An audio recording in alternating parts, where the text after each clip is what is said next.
Tu alguma vez já praticaste yoga, reiki, ou então tomaste banho com algum cristal para aliviar o estresse e relaxar o corpo? Quando pensaste que talvez isso traria bem-estar e saúde, deixa-me dizer-te que na verdade estas práticas estão ligadas ao ocultismo. E no vídeo de hoje eu irei falar sobre como estas práticas místicas abrem portas para o inimigo.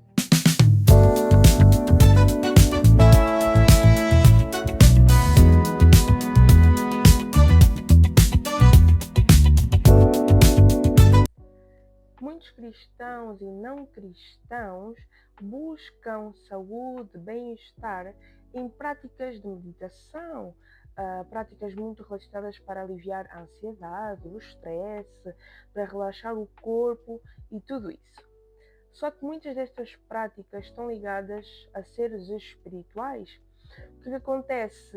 Nós não sabemos muitas vezes a origem destas práticas, mas quando regressamos para a história ou quando vamos pesquisar, nós vemos que muitas destas práticas têm origem e são fruto de adoração a deuses pagãos, a deuses que a Bíblia chama de demônios, na verdade. Então, muitas destas práticas, quando nós pensamos que vão trazer saúde, que irá trazer bem-estar, que irá trazer cura, na realidade vai abrir portas para que o inimigo entre, para causar caos, destruição, doenças e tudo aquilo que o inimigo quer causar, que na verdade é só destruição total. E hoje quero trazer algumas práticas que todo cristão deve evitar. Aliás, não deve praticar mesmo. E a primeira delas é a yoga. Eu já pratiquei yoga, vou ser muito sincera, eu já pratiquei. Na altura eu não tinha conhecimento desse tipo de práticas e o quão a yoga era errado, e sendo testemunha disso, vi as portas malignas que foram abertas pela prática de yoga, porque para quem não sabe, a prática de yoga, os movimentos, é na realidade uma adoração ao deus Shiva, ao deus da religião hindu. Então significa que a prática de yoga não é somente uma forma de fazer exercício físico, mas é na realidade um ritual a esse Deus pagão que a Bíblia trata como demônios. Segundo, é consultar a médiuns, consultar tarôs, consultar a signos. Na verdade, esse tipo de entidades que atuam nos médiuns, que atuam nos tarôs, que atuam nos signos, na realidade são demônios. Não há cá nenhum parente que morreu e é capaz de falar através da boca do médium, porque isso não é bíblico. Muito menos as cartas revelam alguma coisa sobre o teu futuro. Isso é completamente mentira. Ainda mais os signos que afirmam que influenciam o comportamento com base na posição do sol, enganação.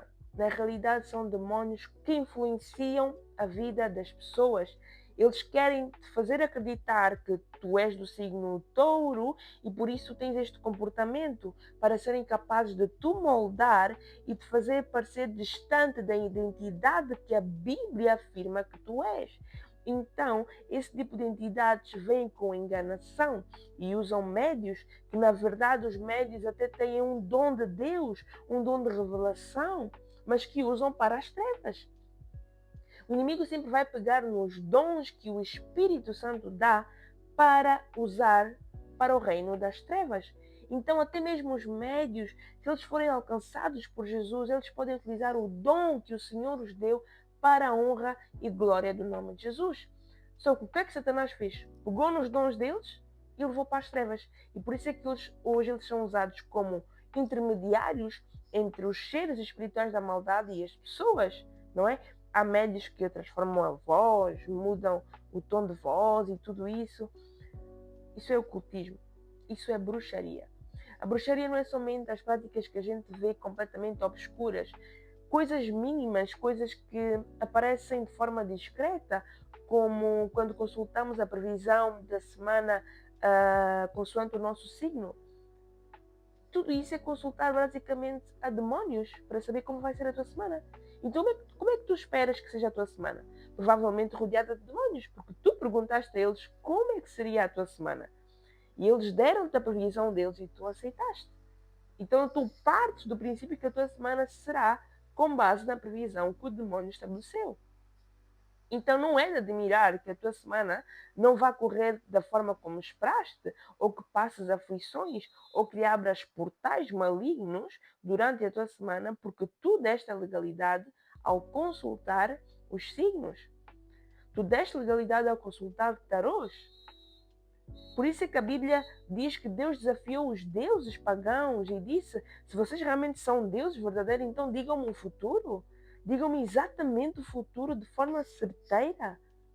Quando na realidade eles não conseguem fazer isso porque não são deuses. Eles não são Deus. Eles são, na verdade, seres espirituais que enganam o povo, que enganam a igreja. E que usam, e que muitas vezes plantam isto em forma de religião.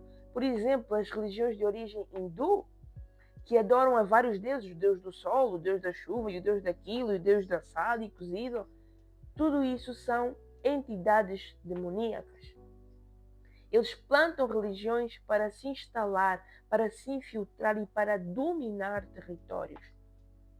Outra prática muito comum é de algumas artes marciais. E aqui eu reforço algumas. E por que algumas? Porque temos o exemplo da capoeira, que não é simplesmente uma arte marcial, não está ligado somente à prática física e de saúde, não. A capoeira, o toque dos tambores e as canções que são entoadas são na realidade cultos a ancestrais, culto a ídolos, culto a mortos, muito ligados a práticas que nós vemos hoje relacionadas a candomblé, relacionadas a todas essas bandas, quimbandas e tudo que é bandas, todas essas religiões que eles dizem que são de matriz africana. A capoeira está muito ligada a isso. Então, se tu és cristão, tem muito cuidado, porque capoeira não é uma arte marcial que tu deverias praticar. Porque sem tu te aperceberes, tu estás a adorar e a cultuar a esse tipo de entidades. Podes optar por outra coisa, talvez por jiu-jitsu, MMA, artes marciais que não estejam ligadas à espiritualidade, mas que foquem somente na competência física, no esforço físico e na ineficiência física, não é? Sem estar ligado ao lado espiritual.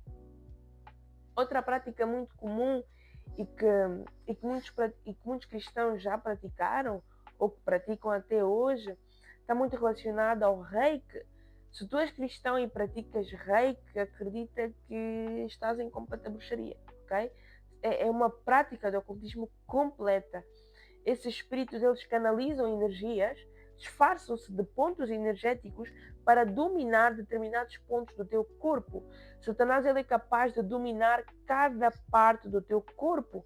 Ora os ouvidos, ora os olhos, ora a cabeça, a mente, as pernas. E por isso é que tu vês hoje pessoas que inclusive são surdas, mas não são surdas por simplesmente nasceram com essa deficiência. Não. Muitas vezes são demônios surdos e mudos que impedem a pessoa de ouvir e de falar. Então essas chakras, que são pontos energéticos, na verdade abrem uma legalidade para que Satanás domine determinados pontos do teu corpo. Então, se tu és cristão, arrepende-te e abandona esse tipo de práticas. Devemos ter cuidado, irmãos, porque Satanás, ele infiltra-se nas pequenas coisas. Ele infiltra-se nessas meditações de respiração que trazem o autoconhecimento e o inspira e o expira e conecta-te com o teu eu interior. Tudo isso são formas de Satanás entrar para blindar, para amarrar a nossa mente, para amarrar a nossa alma, para nos influenciar e para nos afastar da presença de Deus. Então, igreja, é tempo de abrir os olhos espirituais, é tempo de guerrearmos contra essas hostes espirituais da maldade, é tempo de combatermos e é tempo de pregarmos isso, realidade que muitos cristãos, muitos jovens não conhecem. Outra coisa, antes que me esqueça, falar também de banhos de cristais. Ora, vejamos bem. Então, vocês acreditam mesmo que uma pedra qualquer tem poder algum para tirar alguma energia. Mas a pedra em si tem algum poder? Ou nós, homens, é que temos que fazer algum ritual para que a pedra tenha esse poder? Esse ritual que muitos fazem é bruxaria. Porque a pedra não foi criada para isso. Desde quando é que uma pedra foi criada para afastar energias e tudo isso? Não. Desde quando é que folhas, alecrim, folhas de ervas, tudo isso é que servem para tirar energias? Ou para seduzir alguém? Ou para determinados fins? Desde quando é que essas folhas, na sua essência natural, têm esse poder? Não têm. O que elas têm são propriedades biológicas que podem nos ajudar de alguma forma para obter medicamentos, para tratar uma determinada doença, mas não com um caráter espiritual, mas pelo caráter biológico, pelas propriedades que essas folhas têm. Podem te ajudar de alguma forma, mas não nesse teor espiritual. Quem leva esse lado espiritual são os homens. Então tem muito cuidado. Se alguém te convida, vamos tomar um banho, para tu conseguires seduzir alguém. Tu, mulher, que queres arranjar um homem que não é teu, que costumas aí tomar banho para seduzir, isso não é bíblico, isso é bruxaria. Tu que pões sal atrás da porta para espantar os bruxos, isso não é bíblico, isso é bruxaria. Tu que utilizas as pedras ali no mall de entrada para absorver as energias negativas das visitas que te possam visitar, isso é bruxaria. Isso é bruxaria. Então, se tu és cristão, arrepende-te e volta-te para Cristo. Confessa e larga esse tipo de práticas se tu tens o costume de praticá-las, para que o inimigo não entre e não destrua a tua vida. Em nome de Jesus, espero que tenham sido abençoados por este vídeo e nos vemos nos próximos capítulos.